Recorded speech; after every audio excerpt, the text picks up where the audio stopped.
In the aftermath of England's Euro 2024 final loss to Spain, there were tears and tantrums, but eventually an air of acceptance. England's players believed this was their moment. Their tumultuous route to the final, a stoppage-time overhead kick equaliser, an extra-time winner, penalty shootout glory and a last-gasp goal to book their place in the Berlin showpiece, had them believing the stars were aligning. Name on the trophy vibes. But the reality of international football bit in devastating fashion on Sunday at Berlin's Olympiastadion, as Spain passed their way to the title. Death by 1,000 cuts. Very quickly there was a realization that England had been beaten by a superior team. It doesn't make the loss easier to swallow, but it has reminded the players that a sense of fate counts for nothing. Belief is one thing. Executing is another. The players will admit their performances were underwhelming, but 2 finals and a semi-final in 4 major tournaments is some achievement. If this was Gareth Southgate's last game as head coach, he will leave with his head held high, though his detractors will point out that England fell at the first sight of an elite nation. England are respected, if not feared, again after decades in the doldrums, and in time, Southgate will be viewed as one of the national team's most successful managers. But that will be scant consolation now as the 53-year-old considers his next steps. It has been a 7-week journey full of highs and lows. Southgate rolls the dice. Southgate made some big calls. First, he opted to pick a 33-man provisional squad, which meant he would have to cut 7 players for his final group.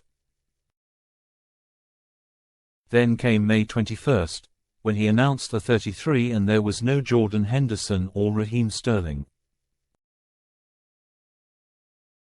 On paper it was a wise decision. Neither had pulled up any trees last season, with younger players more deserving of their spots. But there are intangibles such as tournament experience, and Henderson and Sterling both have that.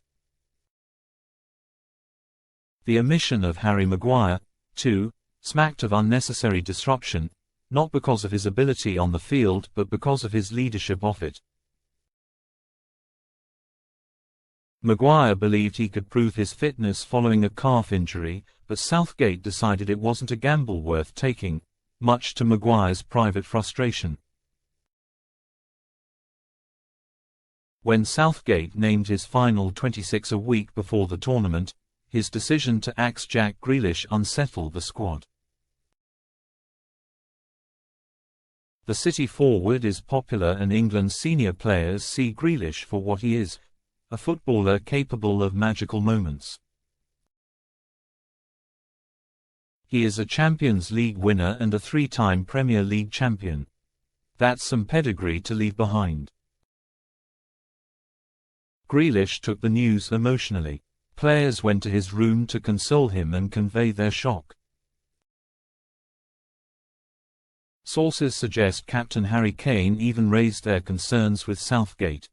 Southgate called a meeting at Tottenham's training centre on June 6, after his axed players had departed, calling on his squad to compartmentalise those emotional farewells and focus on the job.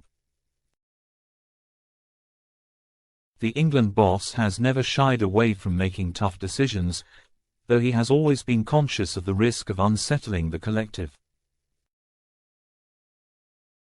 He is also approachable and amiable. Southgate's number 2 Steve Holland, according to insiders, doesn't have the same warmth. Holland's way with the players has been under the spotlight since Ben White left England's 2022 World Cup campaign in Qatar due to their strained relationship. A well-seasoned coach, Holland has been central to Southgate's reign, but that isn't to say his hardline demeanour doesn't irk players.